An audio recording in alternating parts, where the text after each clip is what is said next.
ইয়াতে যেতিয়া চাৰিওফালে বানপানী হ'ল, সেই বানপানীত আমিনগাঁও কৃত্ৰিমমানত আচলতে ভুগি থকা পৰিয়ালবিলাকক স্থানান্তৰ কৰা হৈছিল আৰু আমিনগাঁও বেংগলী হাইস্কুল আৰু এই শৰাইঘাট হাইস্কুলত প্ৰায় শতাধিক পৰিয়ালক আনি ইয়াতে সংস্থাপিত কৰা হৈছে।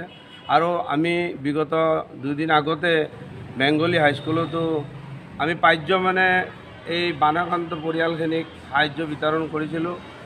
ইয়াৰ আগতে হৈ যোৱা মহামাৰীতো মই এনেকুৱা ধৰণে খাদ্য সামগ্ৰী বিতৰণ কৰিছিলোঁ। এইবাৰো বানাক্ৰান্ত পৰিয়ালসকলক যিখিনি পাৰোঁ চাউল, দালি, বিস্কুট, আলু, পিঁয়াজকে আদি কৰি এই পৰিয়ালখিনিক দি বানাক্ৰান্ত পৰিয়ালখিনিক যাতে আমি কিছু সকাহ দিব পাৰোঁ, তাৰ বাবে আচলতে এই কামখিনি মই বছৰেও আগভাগ লৈ আগবাঢ়ি আহোঁ। মোৰ লগত যথেষ্টখিনি সহযোগী থাকে।